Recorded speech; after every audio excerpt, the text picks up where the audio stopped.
This is GT Academy Masterclass. This week, the GT Academy alumni compete in the Nürburgring 1000. Florian Strauss, Miguel Fesca and Nick McMillan take on the final race of their debut season. We'll also take a closer look at the GT R NISMO GT3 car. And after an eventful qualifying, the two race machines will be fighting together to try and win the team's championship in extreme weather conditions on the Grand Prix track at the Nürburgring.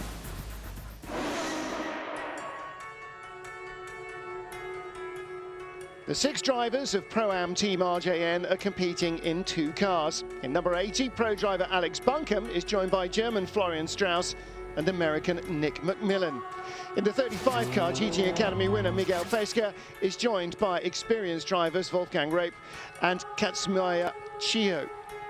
They have already experienced the variable weather conditions that the Nürburgring has to offer in qualifying. Some cars didn't bother to go out, not to take the risk, but we wanted to go out because we suspected that today could be wet. Alex Buncombe set a competitive time in car 80, while Wolfgang Rape was able to put in a quick lap time before disaster struck for the number 35 machine. I lost 100% of the front brakes. Bad luck was it just hit the tyre wall. Wolfgang was able to safely get back to the pits where the damage could be assessed. The car back was quite tricky because I had damage and I had to do a full lap. The cars qualified 13th and 14th on the grid, but the RGN mechanics faced a tough night repairing car 35 for the race.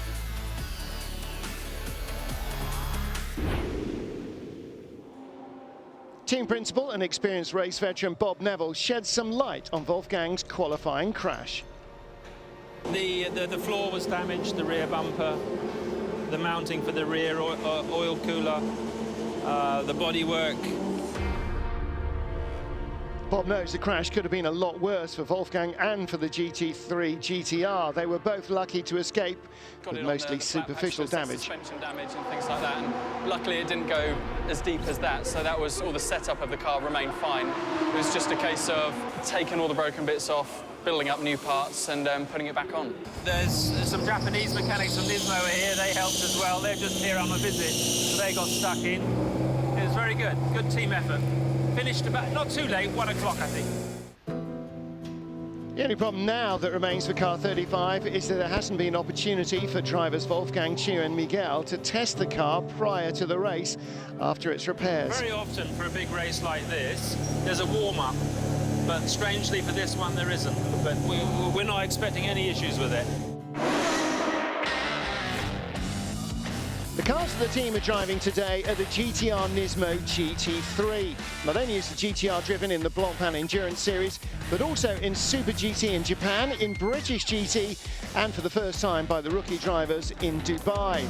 The GTR GT3 is much more powerful than the car currently being driven by the rookies, the GT4 version in the driver development program.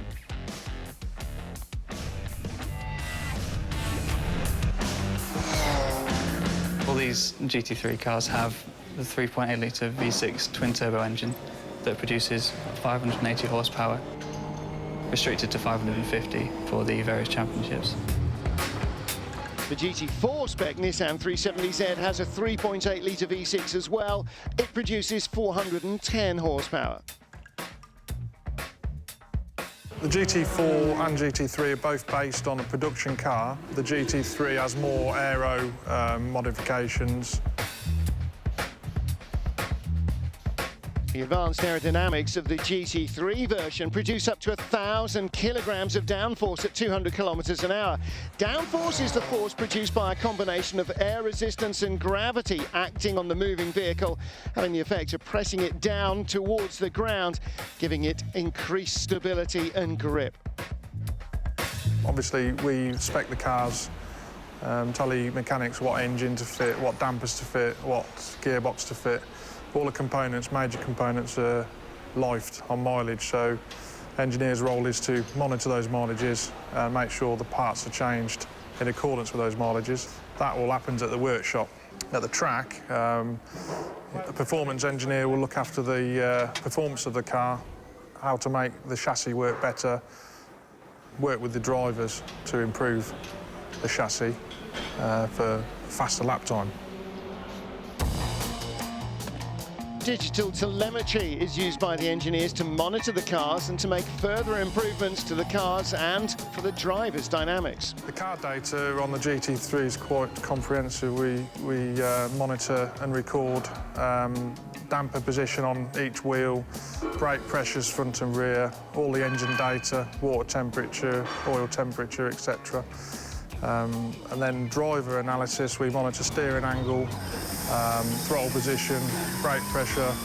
So we can use all this data to then analyse how the driver's working with the car and then how the car's performing on the circuit. Stepping up to GT3 for his debut, Miguel taking his first steps into the Blancpain Endurance Series. Can say who drives the GT R for their job, so it's a car that I enjoy a lot driving, and it's been lots of fun. It's the morning of the race, and Nürburgring in Germany's Eifel Mountains again delivers adverse weather conditions. They've proved too dangerous for the first event of the day to even happen. The first race was cancelled. The next race happened, but I think our race will start. They might cut the distance or something, depending on the weather and safety and those issues. Alex Buncombe, the experienced pro in Car 80, is the only driver to experience a full qualifying session in the wet. He's happy to see the damp conditions. A massive drop in conditions, but to be honest, I really do enjoy the wet, so, you know, bring on the rain. Being a 6-hour race, team principal Bob Neville will need to plan the race strategy, paying close attention to the event regulations as well as to the weather. Kilometres is like most 1,000k races. It's 1,000 kilometres for the winning car, or 6 hours, whichever comes first. And if it were wet, the 6 hours would come first. And if it's dry, it'd be about 5 hours 40. It's quite important, the strategy. An hour and 5 minutes max per stint. You can't just leave your quick drivers in, say like at some races like Le Mans, you can leave a really quick driver in for a long time. You've got to rotate, and so you've got to stop to do that, and take on fuel, of course, same time. Alex will start his car, Wolfgang Rieb will start in car 35. The two cars are still vying to win the team's championship. They might need a little bit of luck, though. If we win it and one of the Ferraris finishes in the top 6, they will win it. And Ferrari have split their teams to try and make sure that happens. It's not going to be easy. To the teams, it's still possible if our car wins the category, and if that happens, will be awesome. The two GT R NISMO GT3s head to the grid where they'll start side by side, 13th and 14th overall, 2nd and 3rd in their Pro-Am class. Heavy rain sends the grid girls scurrying for cover, but as it's time to start the race, dense fog still blankets the circuit, so the start is behind the safety car. The safety car drives ahead of the leader and limits the speed that the cars can drive in these unsafe conditions. To start the race, we are all pretty excited now how the first lap will be. Florian's driven at the Nürburgring many times before. From that experience, he knows that the wet conditions can make the racing even more unpredictable.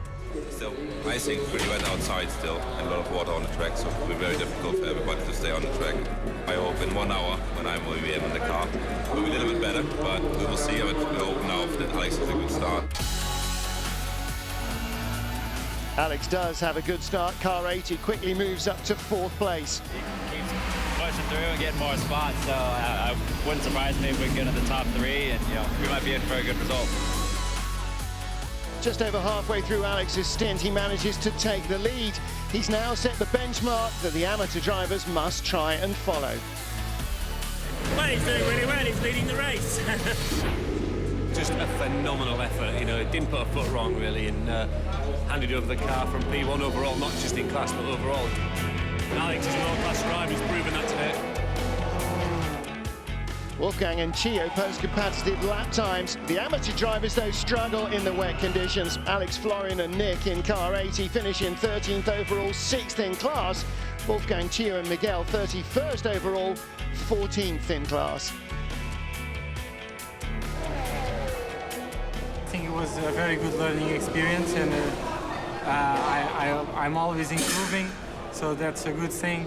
And it's very good to participate in a difficult championship like this. The race and the series are over for Team RJN. They finished 4th overall in the Pro-Am Cup. Despite missing out on the podium, team principal Bob Neville knows the amateur drivers have gained valuable experience in this, their first year of racing. The pace of the Academy drivers was about right. You know, you can't expect any more. This is their first actual wet endurance race. So up and down as usual, but on the whole, a good year.